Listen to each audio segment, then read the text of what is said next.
चलो बच्चों, हम कक्षा 12वीं का तीसरा चैप्टर पढ़ने जा रहे हैं आयोजन के बारे में। आयोजन के बारे में जिसको प्लानिंग बोलते हैं। प्रस्तावना पहले देखेंगे कि व्यवसायी आर्थिक प्रवृत्ति एक तरह की आर्थिक प्रवृत्ति है जिसके अंदर क्या पैसों की लेन देन की जाती है, जिसके मुख्य उद्देश्य लाभ प्राप्त करना। तो इसके व्यवसायी इकाइयों को जो प्रवृत्ति करनी होती है उससे संबंधित संपूर्ण जानकारी प्राप्त करके पूर्व विचार विमर्श करना पड़ता है। जैसे कि कौन सा कार्य कब किस प्रकार कैसे कितने प्रमाण में करेंगे, इसे भविष्य में वर्तमान में पूर्व विचार करना आयोजन कहलाता है। जिसका आयोजन तो सर्वव्यापी है, जिसे चाहे युद्धों के मैदान में, खेलकूद में मैदान, व्यवसाय इकाई, राजनीतिक धार्मिक क्षेत्र, कई भी राज्यों क्षेत्रों में प्रमुख स्थलों में होता है। तो आयोजन क्या है, भविष्य को ध्यान में रख के पहले आयोजन करना है कि कहीं आपको जाना है तो कब कैसे किस प्रकार कितने समय पे जाना होगा उसके बारे में विचार करते, उसको क्या आयोजन कहा जाता है। आयोजन के लिए हम देखें तो आयोजन का पहले बारे में पढ़े तो भविष्य में क्या प्राप्त करना है और किस प्रकार से करना है, इसके लिए विविध विकल्पों करके इसके विकल्पों के सूची श्रेष्ठ विकल्प अपनाने के लिए, मतलब कि इसमें आपको कौन सा कार्य कब किस प्रकार कितने प्रमाण में करना है उसकी एक सूची बना, उसमें से जो चुना जाता है उसका आयोजन के रूप में गिन सकते हैं। विचार के बारे में पढ़े, इसका क्या विचार है। तो व्यवसाय में जो प्रवृत्ति करनी हो उससे संबंधित जानकारी एकत्रित करना, पूर्व विचार विमर्श करना, यह प्रवृत्ति किस प्रकार से करनी इससे संबंधित अर्थात आयोजन माना जाता है।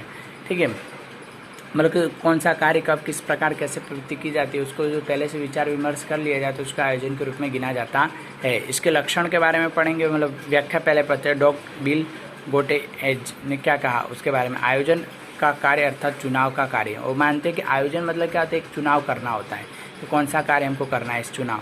डॉक्टर जो टेरी के अनुसार है कि कार्यों को योजना अर्थात परिणाम के पूर्व विचार, कार्य अनुसरण करने की नीति, सोपान, उपयोग आदि जानकारी पद्धति। डॉक्टर टेरी कहते हैं कि जो कार्य हमको करना है उसको पहले विमर्श कर लो कि उसमें कार्य करने पे वो क्या होगा, उसमें कितना लाभ कितना हानि होगा, उसका क्या प्रमाण निकलेगा। ठीक है, उसके बारे में विचार विमर्श करना अर्थात आयोजन। लक्ष्यों को पूर्ण करने के लिए रचित बुद्धिपूर्वक सूची कार्य अर्थात आयोजन। और दूसरा बोलते हैं कि अपने जो लक्ष्य है, लाभ कमाने का जो लक्ष्य है उसको पूरा करने के लिए जो कार्य किया जाता है उसको क्या आयोजन कहा जाता है। अब आयोजन का हम लक्षण पढ़ेंगे। तो आयोजन के लक्षण में देखेंगे तो पहला लक्षण उसका दिया है कि सर्वप्रथम कार्य, मतलब कि संचालन का ही क्या सर्वप्रथम कार्य माना जाता है। व्यवस्था तरंग कर्मचारी व्यवस्था मार्गदर्शन नियंत्रण से पहले सबसे आयोजन किया जाता है। आयोजन होगा उसके बाद ही व्यवस्था कर्मचारी व्यवस्था और क्या नियंत्रण मार्गदर्शन किया जा सकता है। ये सर्वव्यापी है, मतलब कि ये सभी सर्वव्यापी है, सभी जगहों पे, हॉस्पिटल में, स्कूलों में, कारखानों में, कंपनियों में, सभी जगह आयोजन होता है, घरों में आयोजन होता है, ये सर्वव्यापी मानी जाती है।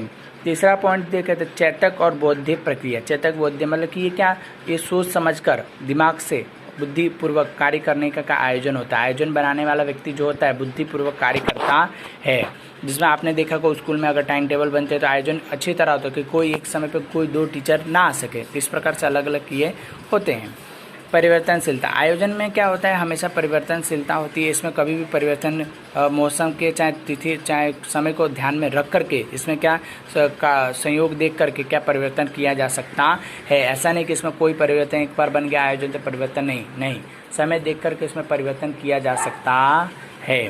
ये सावधानी, आयोजन भविष्य के लिए होता है, इसलिए इसमें किसी भी विषय ध्यान में लिए गए तो उसका ध्यान करना पड़ता है। आंकड़ों में गणना प्राप्त जानकारी आदि सावधानी रखनी पड़ती है, मतलब इसको क्या सावधानी पूर्वक रखा जाता है। इसमें कि आंकड़ों में जो आपने गणना की है भविष्य में कितना खर्च होगा कितना क्या होगा उसको ध्यान में रख करके आयोजन किया जाता है। पूर्व अनुमान अनिवार्य है, मतलब व्यवसाय इकाई में आयोजन के लिए भविष्य के लिए निश्चित को ध्यान में लेकर का पूर्व किया जाता है, मतलब भविष्य को ध्यान में रख करके इसमें क्या आयोजन किया जाता है, जिससे पश्चात आधार का आयोजन किया जा सकता है। इसके लिए प्रथम कार्य के रूप में पूर्व अनुमान का आयोजन करना पड़ता है। पूर्व जो अनुमान होता है पहले आपने कैसे किया था अब कैसे करें उसको ध्यान में रख करके कार्य किया जाता है। सातवां पॉइंट देखेंगे विकल्पों के आयोजन किसी भी क्षेत्र में होते हैं उसके विविध प्रकारों के आयोजन के विकल्प होते हैं। जैसे उदाहरण स्वरूप भविष्य में विक्रय वृद्धि की योजना के लिए अनेक विकल्प उपलब्ध होते हैं। मतलब विकल्पों की सूची में आयोजन आपने किया तो दो विकल्प आते हैं, कौन सा कार्य सरल होगा तो आप क्या उसको चुनते हैं।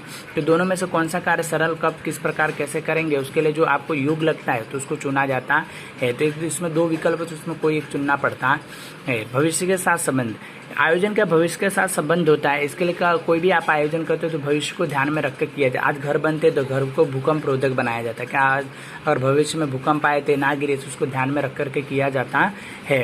एक सतत प्रवृत्ति, ये क्या आयोजन एक सतत प्रवृत्ति मानी जाती है, सतत प्रवृत्ति चलती है, मतलब ये रुकने वाली प्रवृत्ति नहीं मानी जाती है। 10वां पॉइंट देखेंगे ध्येय लक्ष्य है। जो हमारा ध्येय है, हम लोगों का ध्येय होता है लाभ कमाना, ठीक है, हमारे कार्य के लक्ष्य को पूर्ण करना होता है, उसको ये ध्येय लक्ष्य प्रवृत्ति, इसलिए उसको आयोजन को एक ध्येय लक्ष्य प्रवृत्ति के रूप में माना जाता है कि इसके पूरा किया जा सके। 11 पॉइंट देखें तो निर्णय प्रक्रिया आवश्यक है। आयोजन को श्रेष्ठ विकल्प चुनना और उसे विविध प्रकार के विकल्पों को पूर्व धारणा के आधार पर किया जाता है, जिससे पश्चात में श्रेष्ठ विकल्पों को चुने के योग्य लिए जाते हैं, जिसका अलग अलग आयोजन के निर्णय प्रक्रिया होती है। मतलब इसके अंदर क्या होता है कि आयोजन अलग अलग प्रक्रिया की जाती है इसके अंदर। तो इसमें क्या जो हमारे विचार धारणा होता है उसमें से चुन करके कौन सा योग है उसको ध्यान में रख करके कार्य किया जाता है। अब इसमें देखें तो आयोजन महत्वपूर्ण और भविष्य की रूपरेखा होती है, मतलब भविष्य में क्या होने वाला है उसकी रूपरेखा मानी जाती है। कोई भी क्षेत्र में आयोजन आवश्यक होता है, इसलिए सरकार, निजी क्षेत्र, अन्य कोई क्षेत्रों के प्रवृत्ति के लिए आयोजन करते हैं। भारत में कभी आयोजन के महत्व स्वीकार केंद्र के सरकार नीति योग रचित है, जिसमें विविध क्षेत्रों के निष्णातों का समावेश किया जाता है। मतलब इसमें नए नए जो निष्णात होते हैं, मतलब जो नए नए कारीगर होते हैं, जो लोग होते हैं, इसमें इनको लाया जाता है, जो ये कार्य को करवाया जाता है, जिसे केंद्र सरकार नीति आयोग की रचना भी की जाती है। इसके अंदर अब इसका महत्व, आयोजन का महत्व पढ़ने जा रहे हैं। तो आयोजन के महत्व में पहला पॉइंट दिया है कि आयोजन व्यवसाय इकाई की प्रवृत्ति व्यवस्थित होती है। आयोजन करने से व्यवसाय जो इकाई है, कंपनी है, उसकी प्रवृत्ति का अच्छी होती है। इसमें साधनों का दुरुपयोग नहीं हो सकता, रोका जा सकता है। आयोजन अनिश्चित कम होता है, इसमें अनिश्चितता इसमें कम होती है आयोजन अगर हो जाए तो। इसमें सावधानी में वृद्धि हो सकती है, लक्ष्य प्राप्ति में उपयोगशील हो सकता है। फिर संचालकों के कार्य को हम सरल बना सकते हैं। कर्मचारी सहयोग प्राप्त होता है, इसमें कर्मचारियों का भी सहयोग प्राप्त होता है। और प्रभावशाली नियंत्रण होता है, मतलब किसी को जो नुकसान होता है उसको भी रोका जा सकता है। विविध प्रवृत्तियों के लिए साधन संकलित होता है, मतलब इसके साधन इसके साथ जुड़े होते हैं।